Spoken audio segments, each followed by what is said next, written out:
What is the worst job you ever had and why? So y'all two get down in the comments. Let us know if y'all had a terrible job, stressful, labor intensive, whatever it is. You had a shitty manager, you hated Joe. Let us know. Well, I can tell you what my worst job was.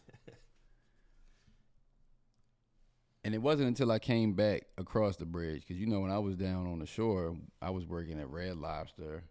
Then I ended up working for Enterprise. But then when I came back and I started working for, I was working for TSA back in 2017. And I quit there, and I was in and out of jobs ever since. Man, I came across this one job. When I tell you that they had us standing outside, it was almost like cold. You know how you have telemarketers just cold call you? Like, we were just standing around hounding people for free phones to sign up for a free phone that was already paid for by the government. I'm like, what am I doing? You was out there handing out Obama phones. Bro, basically. That's exactly what the job entailed. And I'm like, I sat there, and the girls that was, I guess, I was shadowing, they was looking at me like, well, you know, I'm like, man, look, I'm standing out here. It's cold. Nope. I ain't even wait. The same day I started, the same day I quit.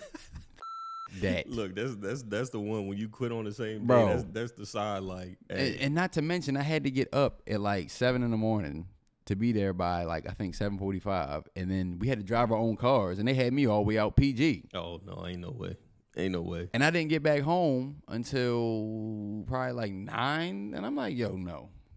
Especially if you out PG.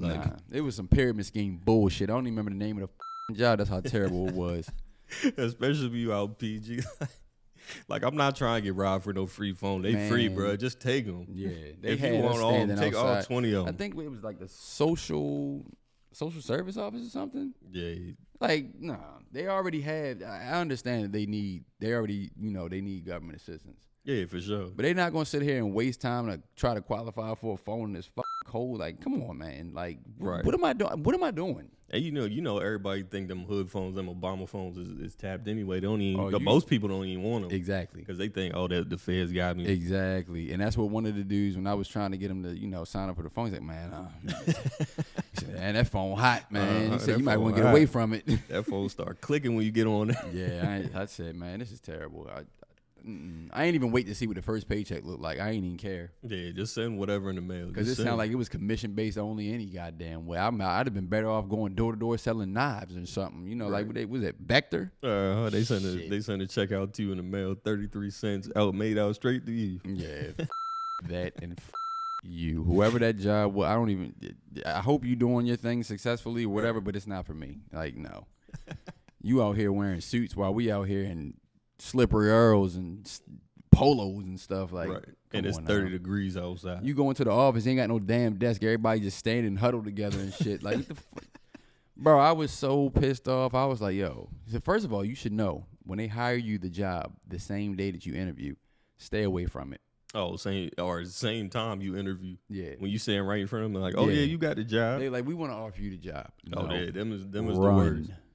They call Get your ass up and run, because they're going to scam the out of you. I promise you. Right. And you come in there dressed better than the interviewer. Exactly.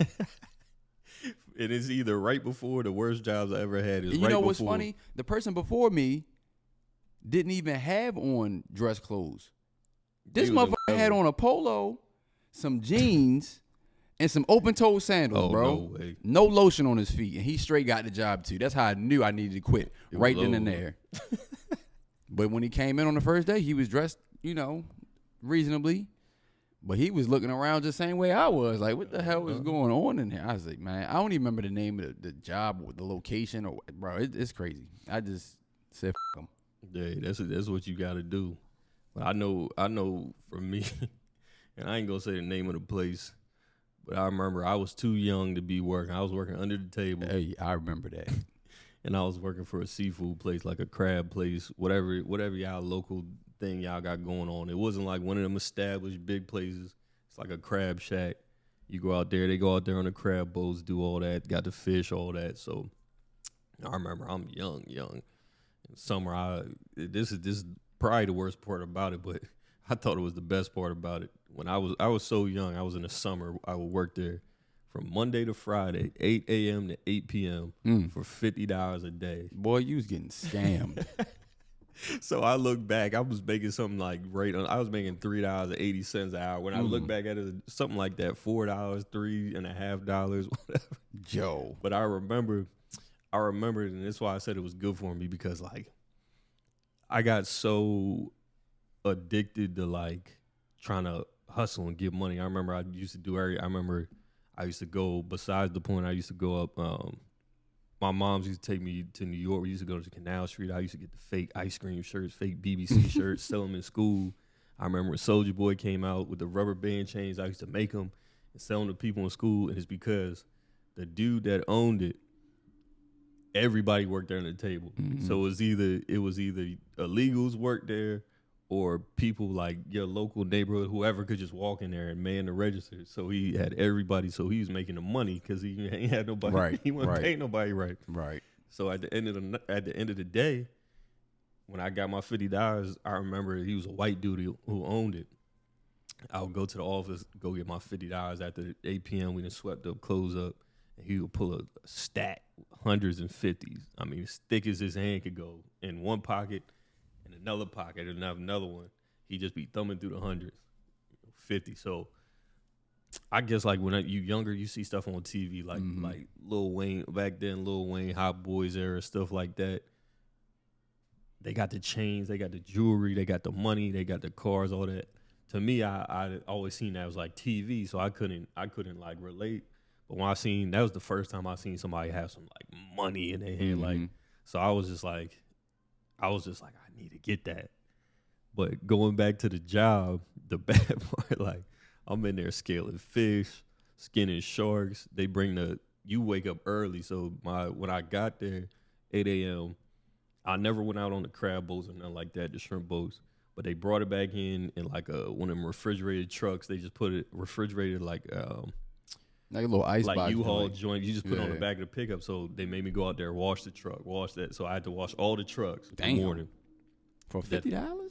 $50 a day. Then I would come in, put all the shrimp, all the they would put them on ice so they frozen, fill all the sinks up, put the shrimp in there so they could thaw. Then all the crabs was live. So in the back, you had to sort the crabs. So they all live. You just put the gloves on, and they all pinch you. They got the claws they get. You got to sort them medium, small, all that. Put them in the bushels. Then individually in the bushels, we had to put him. He had like a dumpster, like the house dumpster, not a garbage can, like the big joints. So you got to put him in there. And he had some. It was janky. He had some like little wires hooked up to it, and when you flip the light switch, it shocked him. So that's how you killed him. You shocked him to death. So you doing that all day, just bushels and bushels and bushels. And you ever shock yourself? No. Oh. But I'm so young. That's get tedious. Like lifting them bushels, you could only put like 2 at a time. So you do that, then you steam them, and then you get the fish ready, like all the fish that's hot, like people gonna buy. You gut them, skin them, all that, and then go through your whole day just flipping crab, shrimp, fish, shark, everything, whatever. All that for $50. For $50. I wonder if they still in business. Yeah, we gotta take a trip back there. See if they still in business. Because unless they audit, yeah, give him a piece of our mind. You had this man doing all that work for $50. You could at least gave him $200. Shit, right, for sure. Golly, my man's was doing me foul, man. But see what happens when you say you're young, you don't know no better. You take advantage of stuff like that. Plus, you getting paid under the table. So I know the name of the place, but we ain't going. But we gonna take a trip to see if you still in business, though. You heard me.